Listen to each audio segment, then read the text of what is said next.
Let's go to work. As barbers, we cut hair and fade all day. This podcast goes beyond the barber's chair and is about the rest of our story, positioning ourselves for success, avoiding costly mistakes, and continuing to grow and thrive as barbers for years to come. Join us as we look at the whole world of barbering and go beyond the barber's chair.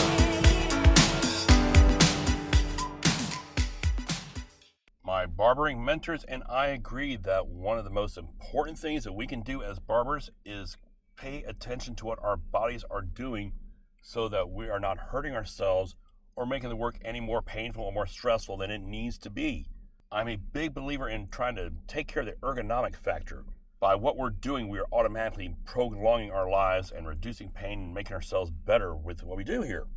In this episode, I talked with Dr. Quentre Shannon of Legacy Chiropractic, and he talks about how ergonomics works together with the body to reduce the amount of stress and pain that comes along with it. I'm going to get out of the way, and we'll go straight to the interview.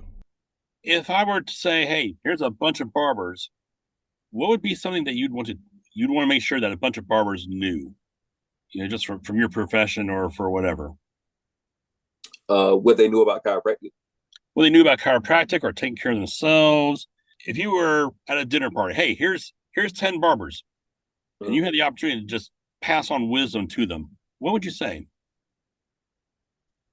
I would let them know. And of course, this depends on, it depends on age, but just even with barbers, especially if they're early in their career, is how important ergonomics are.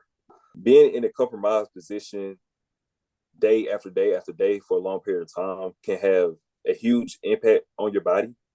A lot of times when people think about chiropractic, they think about posture. So posture is important, and it's not just when you're sitting down. A lot of times people think about posture and it's like, oh yeah, I need to make sure that I'm sitting up straight. But posture is there when you're standing too. So, if you're constantly kind of like bent over a lot throughout the day, that can definitely affect you as far as your posture, because posture is more so position more than anything else. Mm-hmm. And even with that, when somebody is bent over for a long period of time like that, the muscles in the chest can pull everything forward. And with that can cause your breathing to not be as well as it should be. So, you could not be breathing at 100% as far as like your lung capacity, because everything's being pulled forward, is closing down on that area. So therefore, somebody may not be able to breathe, at 100% with that, because the lungs are not able to expand as much as they should. So something as I say, as simple as that, but something like that can be affected just from poor ergonomics and just poor posture, poor positioning. So really, really be conscious of just how you are standing throughout the day. Just being conscious of your position. That's something that's going to help you to be cutting for 20 years as opposed to just 5. That's it for today's episode of Beyond the Barber's Chair. I put links for my guests and for anything we discussed in the description. I hope you got something great and that it helps you as a barber and in life. If you like the podcast, I hope that you will tell a friend about it and subscribe so that you don't miss any upcoming shows. I'll see you next time as we go beyond the barber's chair.